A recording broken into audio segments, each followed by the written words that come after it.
Good evening. Craig Smith, my biz guide, Business of Being Human. Tonight's wellness workshop, continuing series, Narcissism EDU. This is Narcissism EDU, Misogyny. So we're starting. I think I'm going to do a little bit more of a introduction and recap. What we hear is very important to how we use what we hear in the context. All these things, again, the narcissism, I'm not really a super big fan of the term, but we're using it, so I don't have to reinvent the wheel on this one. But the Narcissism EDU is all about understanding human behavior. It's about pattern recognition, and it's about understanding some basics of earth science, if you will. If we say that all these symptoms, the narcissism, racism, capitalism, colonialism, misogyny, addiction, all those things are symptoms of a deeper, more complex situation that's going on within the human psyche, basically.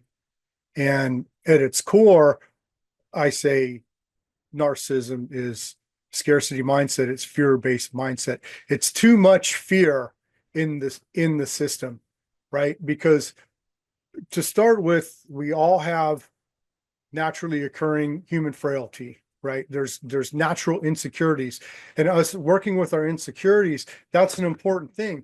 And if we look at how the universe works, that's something that's forcing us to look inward, well, in highly encouraging us to look inward, right? Personal development 101. What do we need work on? So that insecurity that, you know what, I'm not as where I want to be on my personal development. So these naturally occurring human frailties, if you will, they're there for a reason, just like everything, just like every challenge, right? And so challenge, one of the huge natural laws, everything on this planet has a challenge. Resistance, we've all heard that resistance builds growth. The challenge of life and death facilitates life. And how much are we reaching these real challenges in contemporary society as opposed to past societies, as opposed to everything else? Contemporary society, by and large, is eliminate a lot of physical challenge, but that doesn't mean that challenge is absent. And I would submit that now we have more challenges in the mental, emotional, spiritual aspects. So important, just basic earth science things to understand about habitat. Yeah, some of these natural laws challenge. So there's naturally occurring challenge externally and internally, right? Habitat, we've got our physical habitat, external and internal. Well, internal, that's modern medicine, right? So we are a habitat and we're in a habitat. And then when we start looking at the cues from the physical, don't we also have mental, emotional, spiritual habitats that we can identify and those challenges? And to rattle off some more, well, what I call natural laws: challenge, connection to everything, the drive for sustainability, ebb, flow, cycles, balance, all those sort of things. And if we understand the core of earth science, there's one of the foundational philosophies, if you will, of earth science is that you don't know an organism unless you understand the environment that the organism evolved in. And if we think about that, I mean, that's infinite, right?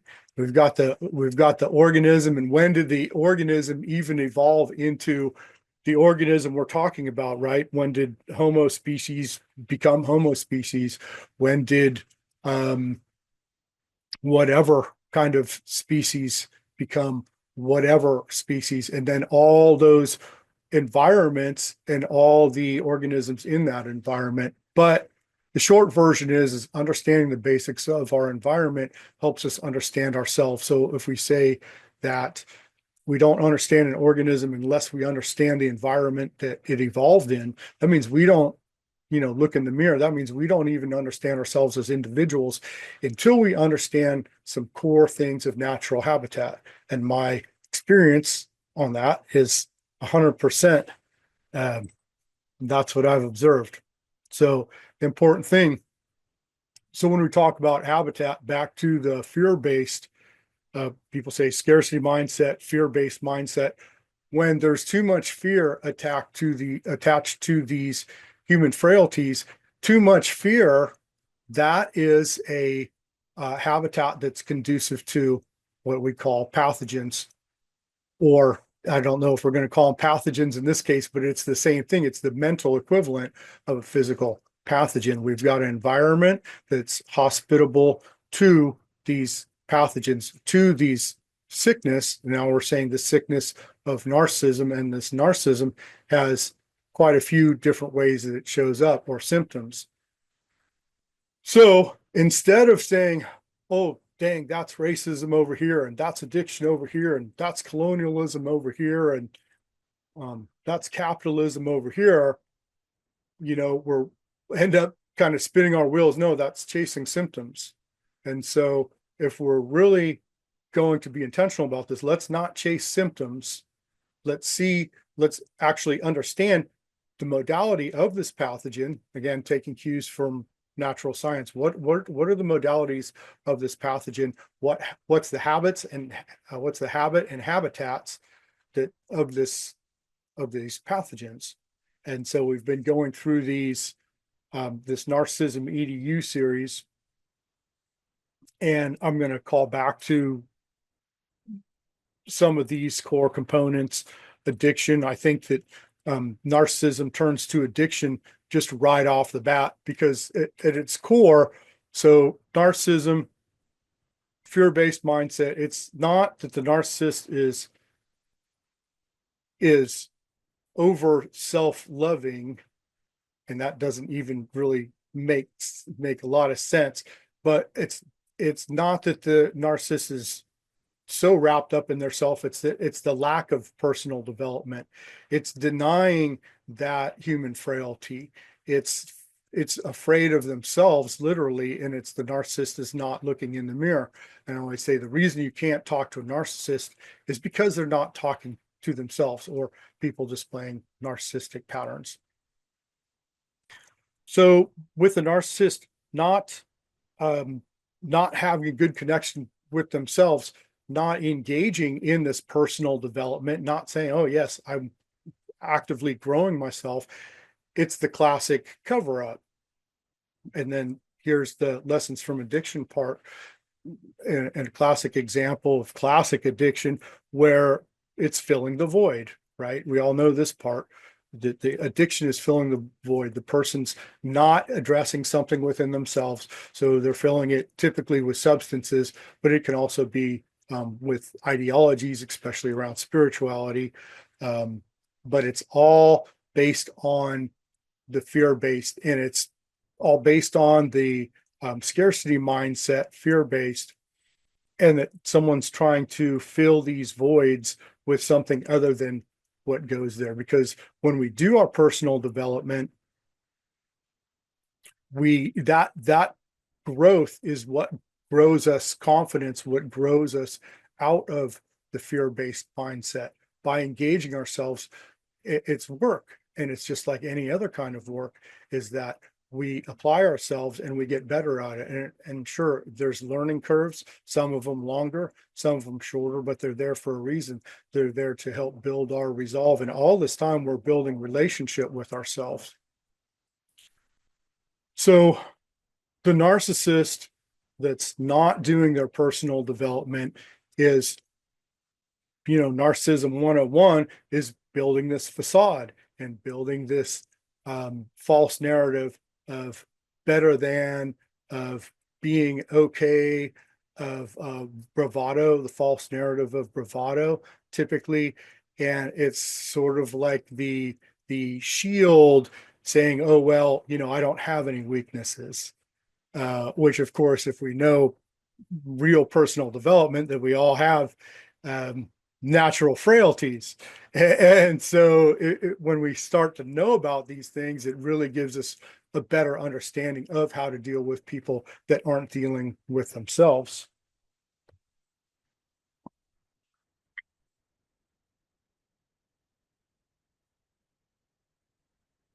So I wanted to go over a little bit about narcissism there. And I know a lot of people throw that word around. And so that's a little bit about how we're using it here and the application, because really to understand all this, the understanding is the part where we can start to make change, and understanding addiction is where we can start to make change. And really looking at all these things through the lens of addiction is really important. And I think that's a key understanding to have, especially when we talk about addiction and in the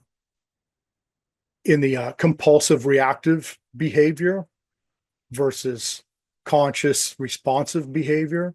And, that we can sense when we're slipping into compulsive reactive, we can see when people slip into that compulsive reactive state. So obviously growing our consciousness, growing our awareness, understanding awareness, there's some parallels there. We'll of course talk about pattern recognition and objective thought process. And that's one of my prime modalities, is through the objective thought process and what I call cognitive growth and healing. If things make sense, there's a naturally occurring quotient of emotional wellness that comes along with that, right? Because of course, all our physical, mental, emotional, spiritual, those are all connected and they should all be supporting each other. So when we're engaged in objective thought process, there is an emotional quotient that comes along there, an emotional wellness quotient that comes along there. Sidebar, enter the false narrative of contemporary society that like science and intelligence is separate from emotion. No, not at all, because intelligence doesn't discount anything. Intelligence recognizes that we have emotional, spiritual aspects to our humanity just as much as we have physical, and perhaps even more. Perhaps our physical is way on down the line and we're mostly spiritual than emotional or mental. And that's been reflected many times before. I bet everyone here has heard that or something like it, that, we're spiritual beings with a physical experience or having a physical experience. So understanding where these symptoms of narcissism come together and understand and seeing these pattern recognitions, it's just all about understanding what's going on in contemporary society and with our species, right? Our species, let's just cut to the chase. We're behind par in a lot of ways. Another false bravado reflection in contemporary society, right? So we do, back up just 1 second here. So last week's was colonialism, and we say colonialism is the societal reflection of narcissism. And we look at all the things in, Americana, and I'm saying America because that's where we are, but all big governments, all colonial mentality versus traditional sustainable mentalities. We see that bravado right off the bat. And in colonialism, all the nations have their flags and are all saying, "Oh, we're the best, we're the best." America, I think, really symbolizes that dysfunction more than anything. But even our scientific name, Homo sapien. If you know, that means wisdom. Sapien means wisdom. Well, that's definitely hasn't proven out so far. So that's not in line with that's not in line with reality yet. But I'd point to something like that and say, see, that's a reflection of narcissism in contemporary society. It's kind of more wishful thinking and it's a goal, but it's not an accurate reflection, because it's what's wisdom. Wisdom, it's knowledge. People say knowledge is power, but knowledge isn't power.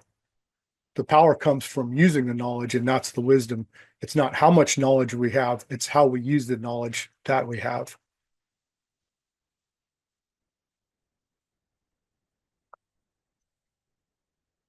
So bravado, and the kind of classic examples of ego, we use ego and egocentric a lot in contemporary wellness to say the false self, or the self that's been built as a camouflage, or as a adaptation to contemporary society, um, as armor for contemporary society, or ego and egocentric pursuits as our wants, or our wants without context. Like, oh yeah, I want money, but at what cost? And to not just pursue printed currency blindly, off the edge of infinity, but what are the contexts? I want a relationship, okay, but within what parameters? And then, boundaries, of course, come into that. Where are the boundaries? We grow with ourselves. That was one of our past workshops, is growing healthy boundaries. And the first one is within ourselves, which gets back to the personal development. What do I want? No, what do I really want in a holistic view? So when we're saying egocentric, is our wants, but not in a holistic view, not in respect to our four main quadrants: our physical, mental, emotional, spiritual, not taking all those into account, not taking the other organisms around us in account, other species, other people, all this kind of thing. So the these false narratives, the bravado, that classic, and then the classic ego of the boastfulness. And the boastfulness, that's such a, if I can get out on a limb here a little bit, and I'm going to be an advocate a little bit for the feminine in this one, obviously. But I think that when we start talking about narcissism, I would be remiss to not say we need to look at that through the feminine lens. And a lot of what we know is through the feminine lens, and specifically, feminine. Yeah, everyone's has masculine, feminine, whatever infinite variable that is, but typically reflected in the female experience. And a lot of what I know is from listening to my female friends, and then seeing this, listening and saying, oh yeah, okay, I can see that pattern recognition. So looking at the narcissist from the female viewpoint, I'm just going to use these placeholder words here. But I mean, it's really narcissism. One of the huge hallmarks of it is trespassing, pushing its way around, bullying, for physically forcing itself on something less physically dominant. So kind of low level. And yeah, unfortunately, apologize if there's any triggers here, but it's just a freaking really bad situation in contemporary society.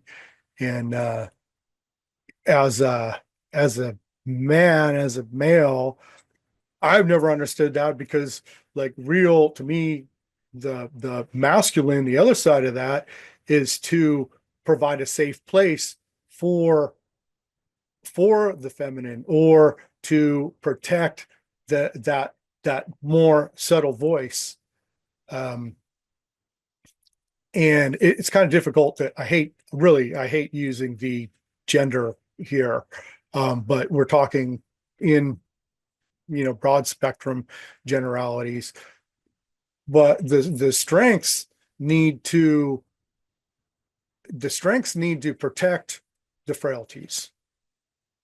And that's what boundaries are about. That's what boundaries are for ourselves. First of all, our strengths are protecting our frailties. They're protecting the place where we can nurture ourselves and grow, because we grow from a point of vulnerability, right? Think about what our boundaries are. All our boundaries are protecting ourselves, protecting that underdeveloped self or that sensitive part of us.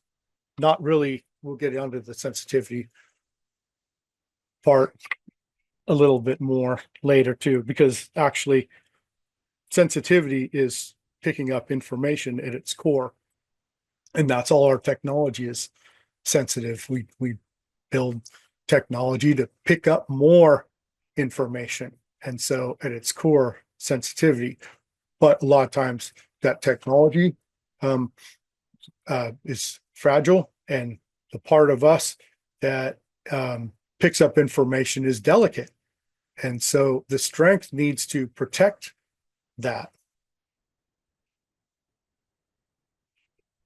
So no shortage of backwardsness in contemporary society, hence the conversations. And I'm sure probably could see here, oh, it's just all females here too. Yeah, okay. So y'all know what I'm talking about. And it's so funny. I do have a lot of female friends, and of course it's mostly females that listen to this kind of thing. Because yeah, we this is not the we're not gonna force our way out of sicknesses in our human developmental pattern. If our developmental pattern is dysfunctional, we can't force our way out of that. So, hopefully welcome to this next era of our species development, that these things come into play.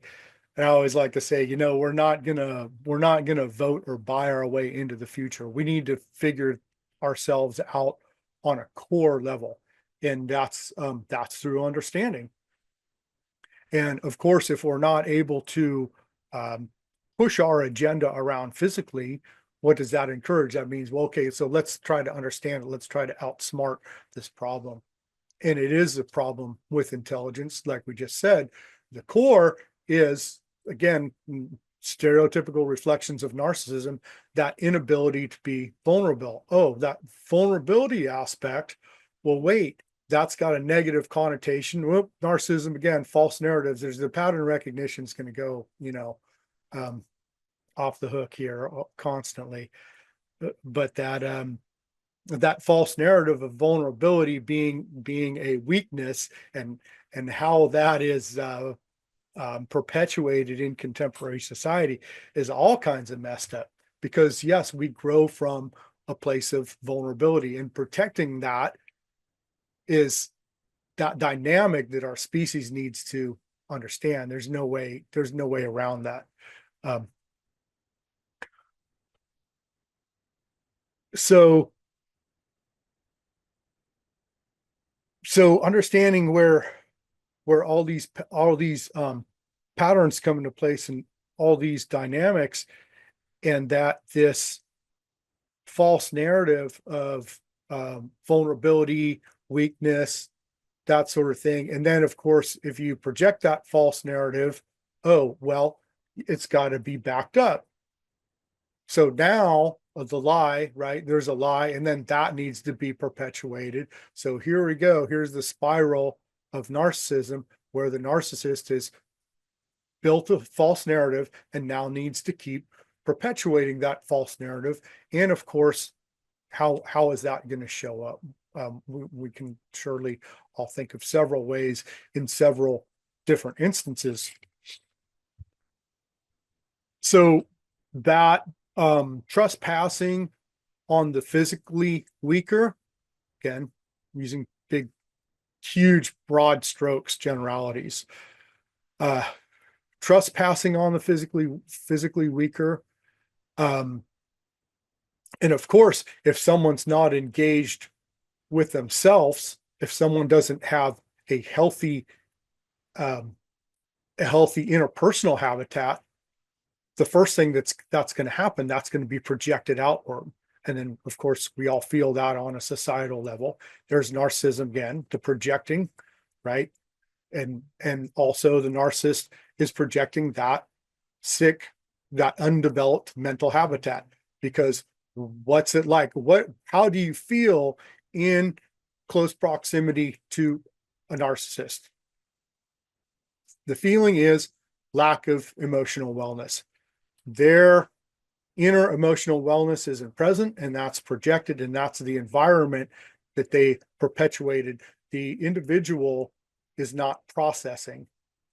They're not connecting to themselves. Again, this is why. And also, when we hit up against that wall dealing with narcissists, and again, yes, I hate that word, but when we deal with narcissists and we hit that wall, it's always emotional, because it's like, wait, how do you feel? I'm telling you how I feel. And that whole conversation about feeling, boom, that's when it goes out the window. And a lot of times, that's when that's when the person that claims to not be emotional is hyper emotional, because we are emotional, and we either reconcile what we are and work with what we are, or deny that. And if we deny that, of course, it's like the dam breaking, because it's a reality, and denying reality ultimately doesn't work.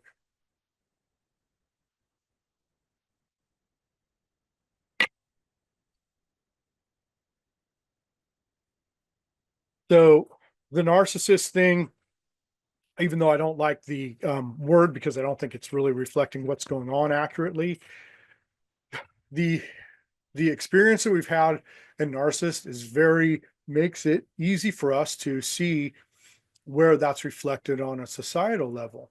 And that's core, because back to the habitat lessons, if we're saying, oh, narcissism, this person's a narcissist and that person is a narcissist and everyone's a narcissist around me, but where is that on a societal level? And we're saying that, but then we're saying, oh, yeah, Americana. And then we go right out, Americana, capitalism, racism, addiction, all those kind of things. They're all the same thing. So super, super important to understand the core, and that we can see this in our interpersonal relationships. And like, I can say this because so many people know exactly what I'm talking about. It's just, this is the experience that we've all had with somebody that is an addict, basically. And by addict, I mean narcissist. But they're doing the same behaviors as an addict, hurting themselves, hurting others. That's the core. Cognitive dissonance with our personal development, and then trying to manipulate the world around them to suit their egocentric pursuit or their ideology, unspoken ideology, that someone can make a pseudo system and everything bend to their whim, to their egocentric pursuits, their non-holistic pursuits. Well, actually, welcome to America.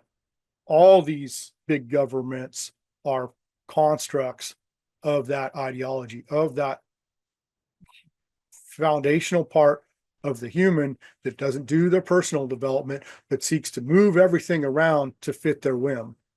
And that's Narcissism 101. And then when we say colonialism, that's the societal reflection of that narcissistic tendency to do the wag the dog thing and build a pseudo system around. And now we've got written law, printed currency, and clocks. So now we've got a system that doesn't recognize the natural process and the natural systems that we're actually in. So there's some of the reflections there. And let's see here. So I think that going back and understanding how these things have developed in the human evolution, looking through that lens, that feminine lens, the lens of the female experience, is a really critical part to understand there. And I think that if we say misogyny, we can say that that's racism toward women. And it's that core twisting the narrative, saying lesser than, the manipulation factor so that they are in fact slaves. And there's the racism, misogyny part, and that we see that in patriarchy, and that's kind of how a lot of things are set up in that hierarchy. And then the hierarchy, that's the colonialism part. So patriarchy, colonialism, it's a hierarchy, and racism, there's the hierarchy. And the hierarchy is the first thing it trespasses. The first thing it trespasses on is that understanding that we all fit together as individuals, and that we're all interconnected, and that we all have our place on, individual, and of course, individual, as groups within a species, as a species, but understanding that reciprocity factor is a huge aspect to understanding being human. And then, of course, this is the business of being human. So we're looking at things from practical, logical, and what is being human about, and understanding some of these core components to being human. And that reciprocity, that interconnectedness, and that everything that is the law on this planet, in this ecosystem. So understanding where we fit as individuals and as groups of individuals is critical. So just, the lessons from how people have been since people have been people. The stereotypical role was men were out hunting and women were taking care of things around camp. And now my understanding, and very close understanding, is, but also if a woman wanted to hunt, they hunted. And if a man wanted to stay back at camp, they stayed back at camp.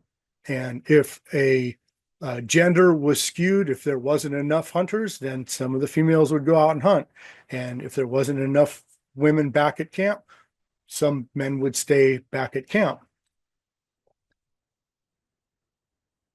So of course, with everything, there's some flexibility and nuances. So we're always talking about big generalities here.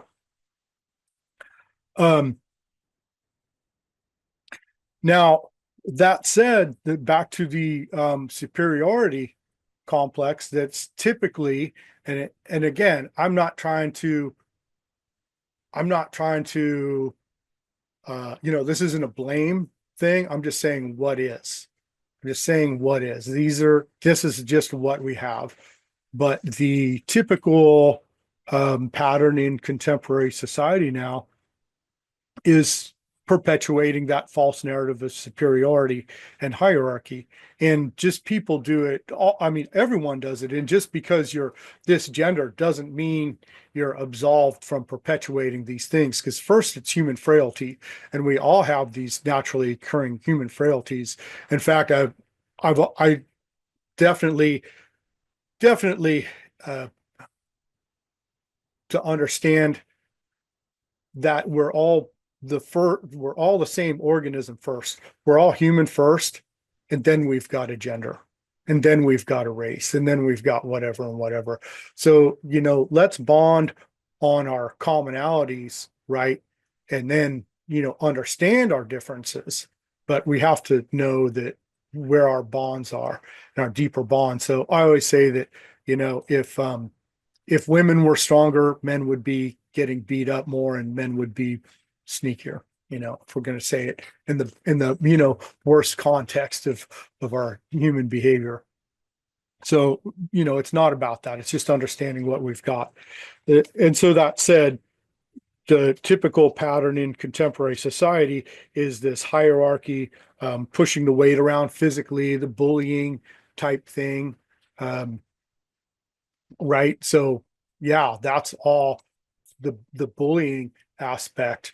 Okay, pushing someone's weight around in the physical aspect. Okay, well, there's colonialism. That's what we just talked about. That's how all the big governments got into place is through conquering and killing, right? All the big governments in the world, they're not there because their neighbors invited them there because they were so good at nurturing and growing their population's wellness. They were there because they conquered and killed. Back to the colonialism now, but the conquer killing is the opposite of nurturing.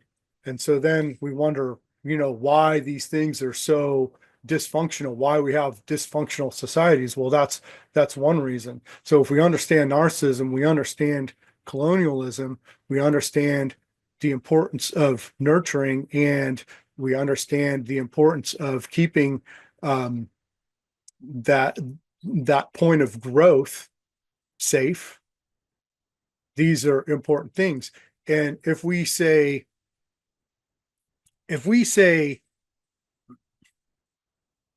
the point of growth comes from not knowing, right? These false narratives, the superiority, again, Narcissism 101,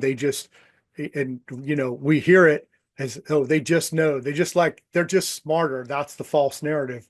But of course, that's 180 backwards from the truth, and they're not. And it proves itself again when we think about these things that, well, you can't be intelligent without emotional intelligence, right? In essence, all of our thought, all of our cognitive function is related to our feelings because we're processing what we feel.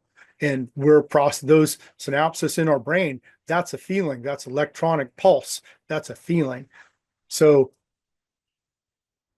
to understand these components of how we grow cognitively, how our intelligence grows, it grows from a place of not knowing.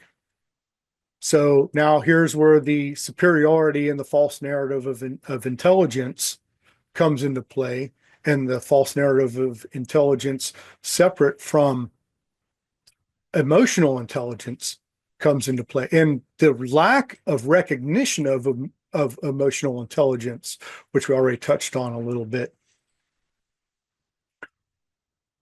One of my favorite quotes is a lot of people's favorites from Socrates: "To be truly knowledgeable, we first must know nothing." Well, think about how not knowing is received in contemporary society. The understanding of not knowing, that you have to not know in order to know. Knowledge doesn't come into a preoccupied space. And when people think they know, using that term very loosely, when people have an accumulation of data that they feel that they're putting in the right place, that is essentially limiting new information that could be coming in regards to whatever subject.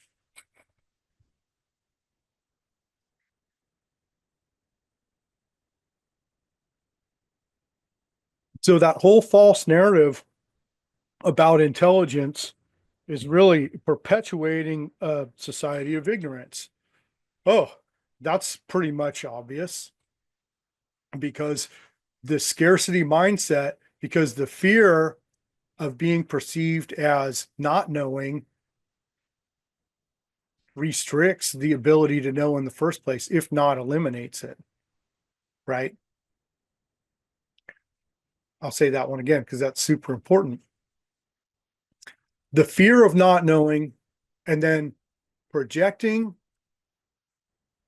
that false narrative and perpetuating that false narrative that the opposite is true, that someone actually knows broad spectrum about whatever, is keeping them from actually learning. Huge understanding about how our intelligence actually functions and how these things are perpetuated, and how that false bravado and that threat of physical force encroaches on intelligence. So here we are. I hope everyone sees like how these things are all interconnected, and seeing these interconnected and understand how these aspects work. Super um super critical. Um I have some notes that I go through, and usually I try to do a little bit of freehand and then go back through my notes. Does anybody have any questions at this time, though? Anybody want to chime in on anything or ask me to rephrase anything or no, as usual? Oh, well, we'll stop at the end of the show. We'll stop and I'll cut the Facebook Live feed off and we'll go um, one to one and let everybody have their chance to say without it being broadcast out into land of Facebook. In the land of Facebook, if you have any questions, you're just out of luck. You should join the live discussion.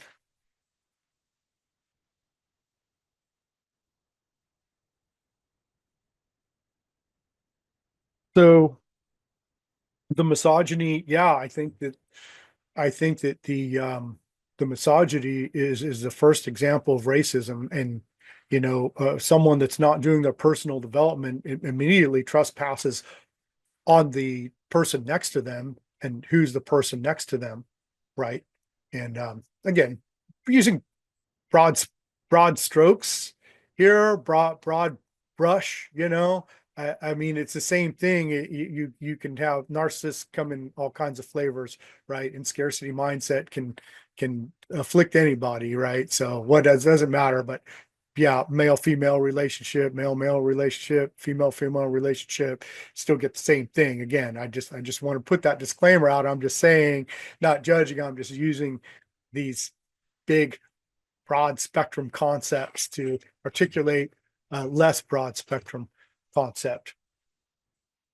Um, but yeah, so if someone's not doing their personal development, that immediately ends up trespassing on the person next to them, and in how many different ways. Because again, we said that one of those hallmarks of narcissism, and saying from our information, from our personal firsthand experience of being in a relationship with a narcissist, is the lack of a energetic habitat or an emotional habitat that's conducive to our growth, right? Interesting, because so many people that know this, that we're all on our personal development journey and we're in tune with ourselves, but yet we get involved with a narcissist, and wow, our personal development just tanks. And isn't that interesting? And oh, I have boundaries and all that. Well, but look, the universe is still working, so there's lessons to all this. And what I think is going on is that we have this individual experience, because now I can speak about these things on a societal level. And look, this isn't just happening to me, right? One of our things was narcissist in the mirror. Oh, this is happening to me. This is happening to me. Nuh-uh. That's not the problem that's happening to me. The problem is it's happening to everyone. That's the big problem. And the problem is it's going to happen to everyone on down the line, and all the collateral damage from all the other non-human entities too, if we don't understand these things about our species. So there's always lessons, right? And we can say, oh yeah, that was a mistake, you're not going to do that again, but what's the bigger lesson? And that's what our lessons from addiction did, a workshop on lessons from addiction. Yeah, the easy lesson, don't do drugs. Okay, all right, great. But what's the bigger lessons? What's the psychology behind addiction? Oh, filling that void, um, and then seeing that hyper connection to ideologies, and I'll say, religion, governments, those kind of things that are, of course, filling those void. Governments mandating behavior, that doesn't work. We all have to buy into whatever on our own volition, and that's what creates a cohesive society.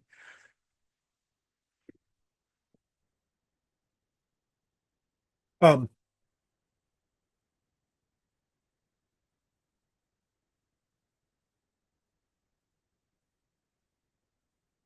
So seeing these things up close and having our own personal experience, that's that thing that allows us to do our pattern recognition, right? Our core intelligence function is saying, oh, well, this connects to this, connects to this, connects to this.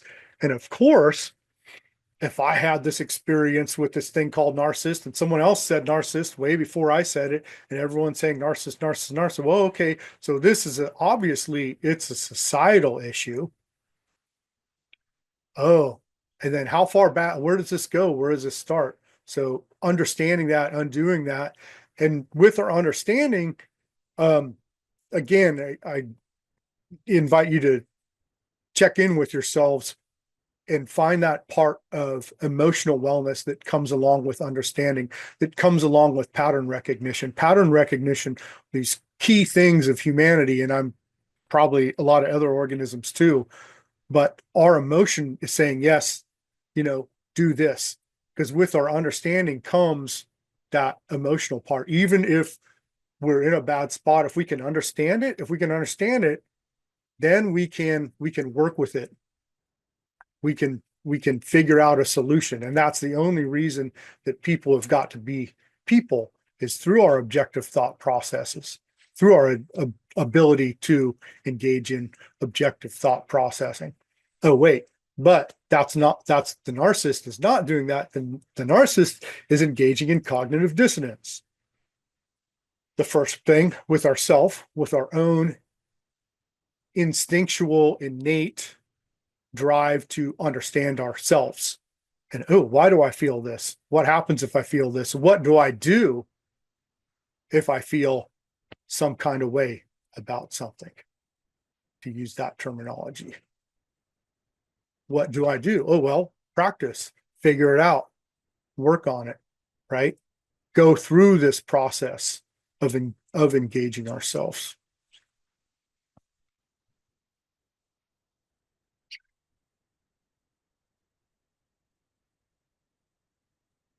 So from the female lens and understanding the female experience in this world, looking up here, oh yeah, it's all females. Okay. And I tell all my female friends this, and it's just an important thing to understand, to help kind of add some more context to the conversations. And really at the core, that's what we're doing, right? We're adding context, because adding context is adding understanding. That's adding a background to the concept.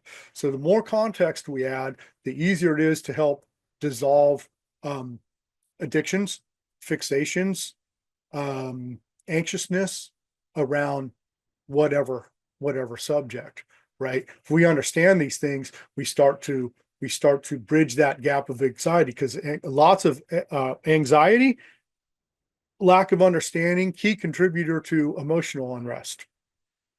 So the more we understand, the more emotional wellness we get. So by understanding these pattern recognitions, all these things I'm saying is adding context to the conversation so we understand it more, and that helps us work through the world, do the things that we need to do. Of course, keep the conversation going, and keeping the conversation going is key. Keeping these conversations going is key. These next level things that we're encouraging introspect, and all these conversations really is just encouraging introspect. And if all I do is model that place for people to have some conversations about our personal development and human experience in this world today, then that's a success. And hopefully I can do a little bit more than that. But understanding the evolution of our species and understanding ourselves, right? Like we said, typically the men go out and hunt, the women are back at camp. So understanding these differences between what's happening in those two aspects of a cohesive society. When you're hunting, first of all, rule number one, no talking. All right. So, but if we understand each other, what have we got? Have we got an hour yet? Yeah. If we understand each other, it requires communication. It requires some more nuanced communication. Also, hunting, it's a different level of life or death. Not only are the animals that we are hunting could kill us, but other animals could be hunting us, not to mention environmental hazards, drowning in a river, slipping on a cliff, getting caught out in severe weather, all these sort of things. And the more that, we're farther away from camp, the more prominent these things are, the farther away from help we are, right? I'm an outdoorsman. I go backpacking and I go hunting and fishing and all this kind of stuff. And yeah, there's times if like I mess up, that's it. And it's definitely a different level. It's a different level of existence. And when you're doing that on a regular basis, so understand the men, right? Historically understanding ourselves, right? This is, understanding these two broad spectrum genders. The men had, and a certain group of men, they had to be old enough and mature enough and strong enough, but, not too old. They had to be able to keep up too. So a certain demographic that lacks diversity. And when we're out hunting, yes, no talking. And when there's a critical task to be performed, that's life and death, things get really simple really quick. And it's like, you go here, you're like, you that way, me this way, look. So minimal conversation, and high focus on like absolutely making things happen. So there's not, is there disagreement? Yeah, but it's still like we need to come together in this thing. And I personally have experienced this on a job, and my day job is a very physical, dangerous job. Also, I'm an arborist, so I climb trees, that kind of thing. Like when it's on the job site, when it's actually working time, you get people together and it's like, okay, this is work time. And then when it's off that's when ideas vary and, politics come into place and all that kind of thing. So, and there's a big lesson of work there. And I think anybody that likes to work, regardless of gender, has that thing is like, okay, when we're focused on a project, then it's good. But when that focus isn't so, when the focus isn't so focused, when the project goes, that's when people start to relax a little bit. And then that's when our more intricate personalities come out. And I think that we've all seen this in relationships too, when people are doing stuff together and, building something, there's that natural commonality, because work, again, is another key component of our survival. So anyway, a little bit of a broad spectrum overview about what's going on for men and the role of men in traditional societies. Now, but for the female, back at camp, didn't have to have eyes in back of our head and watch every step that we make either, because there is enough people. And although doing just as important tasks, keeping camp running, not the same level of acute awareness needed, like constantly, right? Because many people in camp, many eyes, and of course they're technically be people, if not watching out, aware, lots of eyes. The same thing, we see that in animals. We see a herd of elk, and there's just more eyes, so it's hard to get close to a group of animals than a single animal, and it's hard to get close to a larger group of animals than a smaller group of animals, less eyes. So there's a sense of safety at camp also.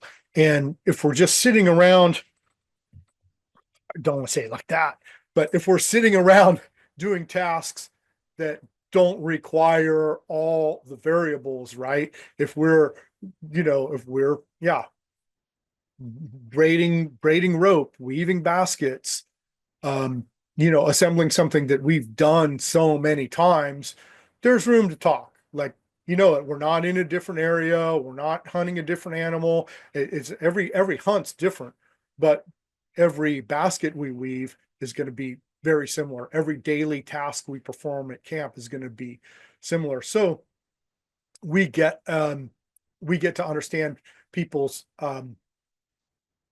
individuality more in individual character. And also at camp, there's a more diverse range of individuals. So all the infants, all the young are there, all the infants, all the younger adolescents, and then the elders too. So there's an extent that the older men, the older males, would be able to relate to the female sitting out on camp. Oh, well, this is what's going on. It's like, hey, if your husband comes home and he's like, crazy, it's like, well, he just had to, um, wrestle a woolly mammoth with a couple other guys. But the men didn't really have that, and they couldn't really understand that until probably later on in life. When people are natural, again, using broad strokes, but our natural progression is, our infant, adolescent, adult, elder. And when people come down to back to the elder stage, that's the wisdom, and that's where the real understanding and the giving that understanding back to the community, which, if they're in the community, you can say that females may have had more diverse access to that, and more access to diverse personalities and different age groups too, and had a chance to explore personalities and to sit back. Oh, how do I really feel? I've got, like, to have options. Do we want to cut wood or gather sticks or process meat or do this or do this or do this or do this? Is where not as many options on the hunt. There might be some, okay, you're going to go here, you're going to go here, you're going to go here, and we're all going to throw spears at the same time. Not as many options. So we can see where historically the female was better at or had a traditionally had a environment that was more conducive to understanding people on an individual level. And in fact, most traditional societies in this area in the Western Hemisphere, and actually all that I know of, were matriarchal. And it was the matriarchs and the female leaders that dealt with other tribes and did the intertribal negotiations.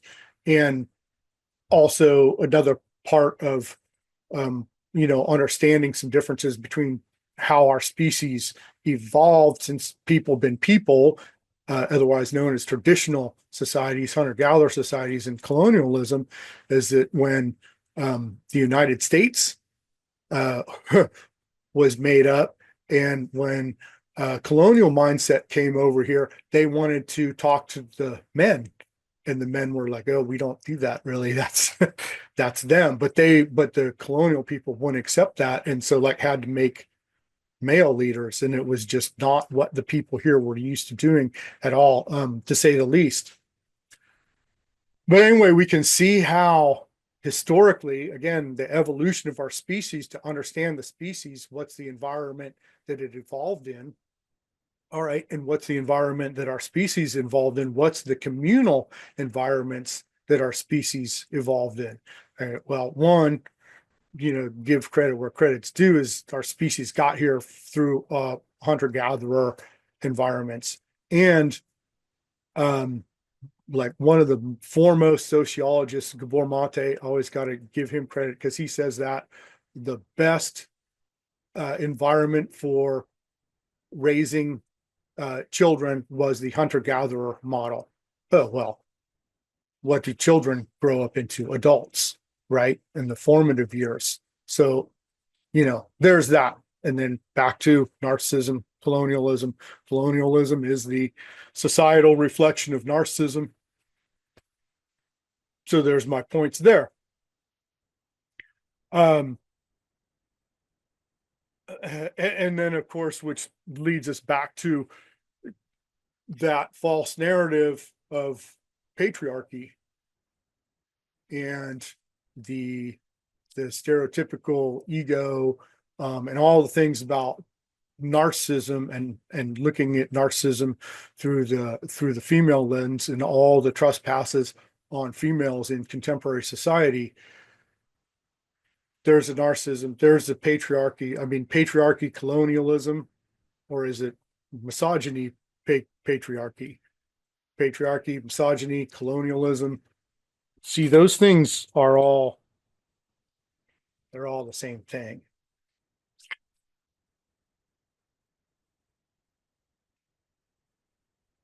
So to understand that we can't, we can push other people around. And here's another part of this the narcissist, the colonialism, the this physically bullying and taking, and the take mentality. Well, on a physical plane, yeah, okay, but that doesn't work for ourselves.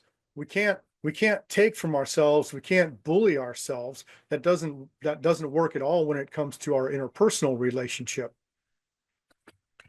So the narcissist starts to get up against a wall when they're underdeveloped in their emotional intelligence, and everyone else is growing our emotional intelligence, and the narcissist is up against the wall when they're lacking in their personal development, and we start talking about personal development, and they want to throw shade on it and say, oh, well, that's just, whatever, or yeah, I'm not that emotional, or that's hippie shit, or whatever. And say, oh, well,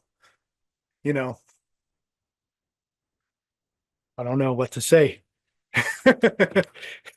other than good luck with that. Because understanding ourselves and intelligence is not going to go away as a key component to our survival and a key component to being human. When people trespass on their own intelligence and continue to perpetuate cultures that are not conducive to intelligence, that's a problem. Welcome to America. Got to weave that line in a little bit more.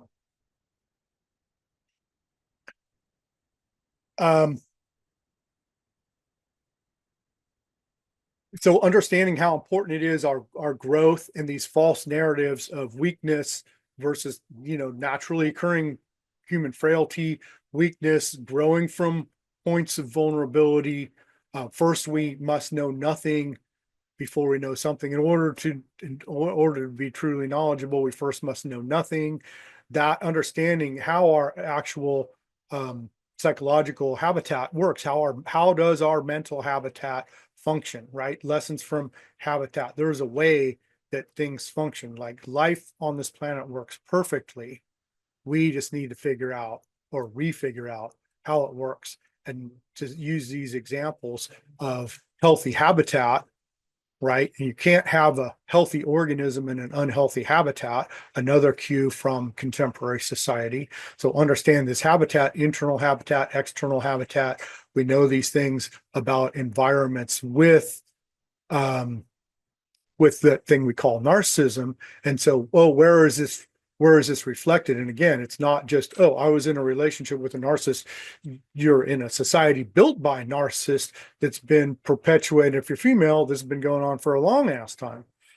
Racism, oh, and then addiction, right?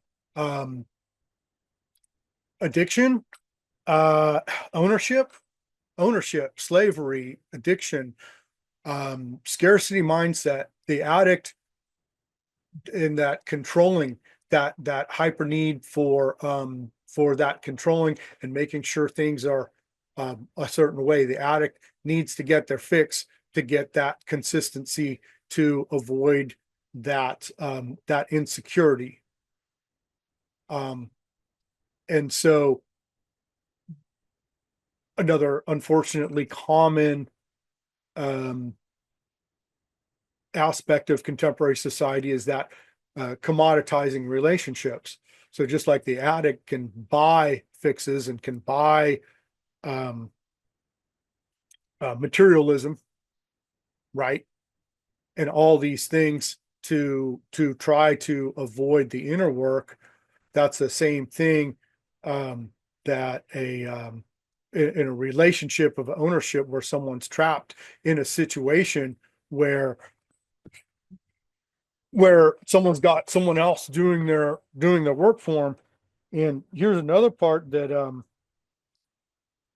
if we pay attention closely, this is something else that people have understood is that a narcissist will allow you to do would allow you to do their own personal development if that was actually transferable that way. But wait, in order for personal development to be transferable, it needs to be received. Oh, there's the receptiveness, there's the feminine, there's the sensitivity factor, So we need to receive information. And when it comes to our personal development, we need to check in with our own emotion, or we really don't have it. So where's our own emotion at? But that's receptive. But in some segments of contemporary society, if you say receptive, they're already scarcity mindset and going to be, afraid that, I don't know what, afraid that they're going to be feminine or gay or whatever. But it's really stupid. Because that's how we work. That our emotional check-in with ourselves is critical component to life, to our wellness. There's nothing weak about being happy. There's nothing weak about figuring things out. There's nothing weak about intelligence. It's just, this is how things are. But if someone's built up a false narrative and is perpetuating a lie about receptiveness, then that's a problem. Oh, and then here we go again. The relationship with a narcissist is what are they lacking? They're lacking the receptiveness. They're lacking this type of conversation. This is the whole thing. This conversation, no one that's immersed in their addiction, no one that's deep in the grips of scarcity mindset is going to be listening to anything I have to say, over this past hour or so. So that lack of receptivity, and then of course there's the lack of reciprocity. So if there's not, and then of course cycles, reciprocity, natural cycles. So we have to have input, output. So as we have the give, we also have to have the receive. The modality of narcissism is a skewed,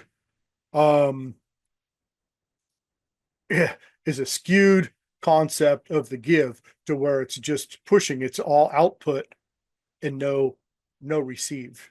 And so the narcissist forces its way around and forces others into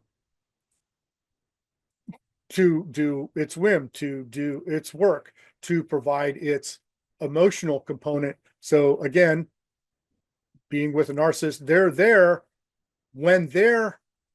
when they need emotional support, they're there. But then again, unfortunately, they don't have the sustainability factor. They're not perpetuating, like someone that's in a bad place, stereotypical narcissist in a bad place. They'll receive emotional support only when they're in a bad place. But then, of course, they're not able to return that if someone else is not in a bad place. So the reciprocity factor is not there. And then that's, lack of understanding ourselves, cycles. But back to the ownership part, and the scarcity mindset. But if this, from the stereotypical patriarchy, narcissist, that this nurturing part is commoditized, and it's a product for me, and that's as far as they get. And all these things, and the get, the egocentric is that this is for me, that all these things are for me. Oh, there's the religion part, that this whole planet's just for us. It's just for our species. No, that's not at all. All these things need to be reciprocal. So that ownership part, and then, there's the slavery, and there's other people doing their work for them. And then when we get into the personal development part in the relationship with the narcissist, that we've all heard, is that, yeah, you can't want it for someone more than they want it for themselves. So that's a thing. We can't just immerse ourselves in someone else's personal development, right? We can encourage someone, but ultimately they have to do their own work. Oh, that's addiction. Also, one of those foundational understandings to working with people in addiction. You can't want it for someone more than they want it themselves. They have to change. We can't enable, right? So huge component for narcissism is the enabling factor also, and lessons from addiction there. And then all of this is enabling, so we understand, so we're not enabling on societal levels also. Back to the colonialism. So we're not perpetuating colonial ideologies that ultimately hurt everybody. And again, short version is that, to say that, oh, this person's a narcissist, this person's a narcissist, this person's a narcissist, but I'm a proud American, you just stepped all over yourself. That's narcissism also. That's not seeing the big picture, right? Narcissist, not seeing the big picture. Another hallmark of narcissism, the short-sightedness, not seeing the big picture, not understanding the habitat. And there's the colonial mentality in the big governments, not understanding the habitat, to the point that it's not understanding the physical habitat, like the earth, the natural ecosystem. Oh, and the narcissist is destroying their emotional habitat, right? They've got someone there that's willing to support them emotionally and provide that safe space, and they destroy it. So there's all the parallels there. And let's see here. I'm just going to go through the end of this. I just want to check my notes. We're about ready to wind it up here. So let's see here. That.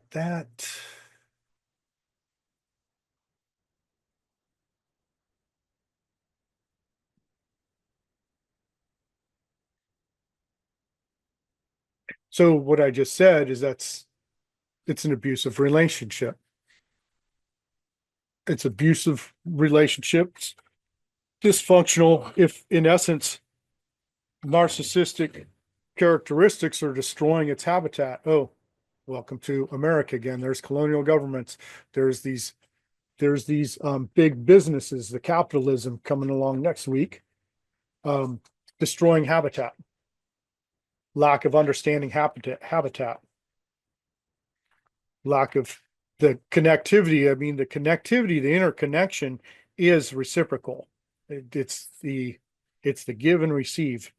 It is reciprocal. So huge component there.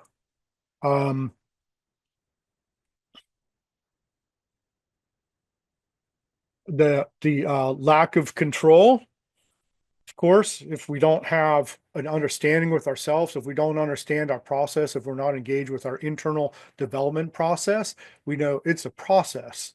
And that is a reciprocity that we have within ourselves, is that we have processes, we have a certain way that we function. Our thought process is an actual process that requires our understanding. It's not something that we control. It's not something that we manipulate. We don't have a concept and say, this is what we're doing. We have a concept and say, does this work? Huge, huge thing. So there's the control. And then, oh, if someone doesn't have control over themselves, where does that go? Everybody, right, to the next person over. There's the slavery. There is the hierarchy. Yeah, hierarchy, slavery, misogyny, all those kind of things. And I mean, control without the control is abusive in itself. If the relationship's not reciprocal, then it's not healthy, and then it's going to fall in that narcissism, dysfunction, abuse. Receptiveness is actually intellect, and the war against intellect is a big component of misogyny. Like we said, intellect requires emotional intelligence.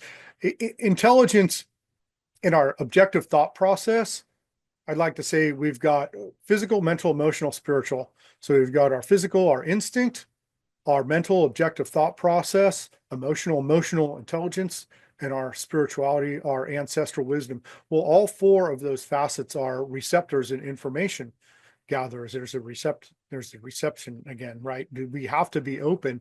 Our receptors have to be open to receive information. Well, receiving information is the first part of intellect. We have to have information, right? I mean, it also gets pretty stupid pretty quick. We see the glaring errors in the lack of thought process.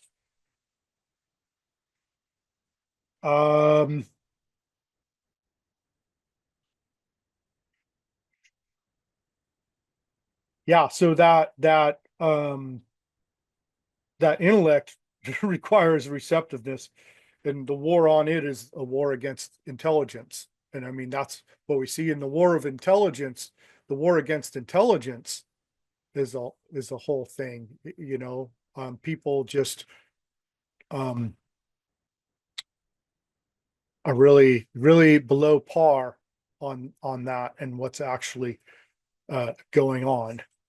But actual intelligence, actual understanding is it's an art, it's an understanding in itself.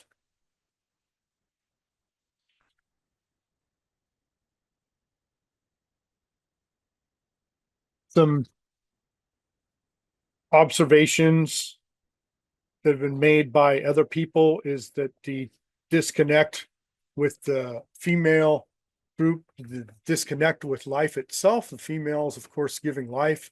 The planet is supporting life. So all these core factors of supporting life. And if someone disrespects the earth, they disrespect the women. If someone disrespects the women, there's a big potential for them to disrespect the earth. And the planet that we live on. So,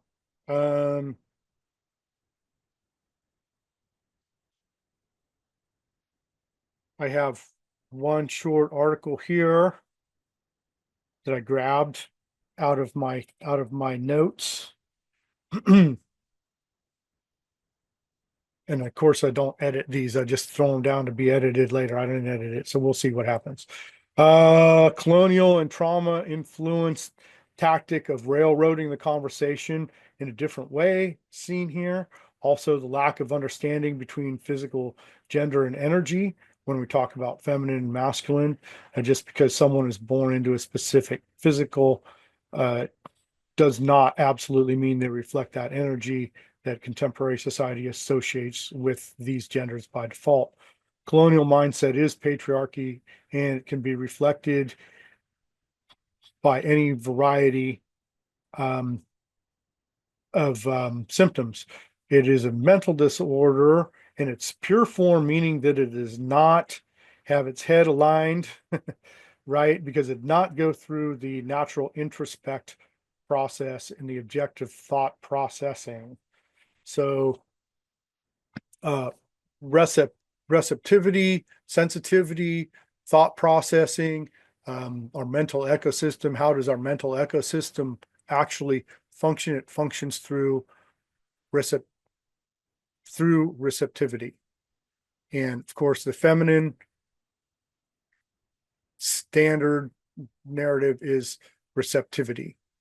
And so people not engaging in thought process, not acknowledging the power of that receptivity and how important that is just to be a thinking person in the first place. And that's what I've got to say about that. Craig Smith, my biz guide, Business of Being Human. Tonight's workshop was Narcissism EDU, Misogyny. Thanks everybody for joining. Appreciate it. Appreciate everyone showing up on a Friday night. Everyone knows how to get a hold of me if you have any questions. I'm going to sign off of the Facebook. Bye, Facebook. Thanks for showing up, and I will hang out with our people here on the live Zoom. So, yep, thanks a lot. Be well.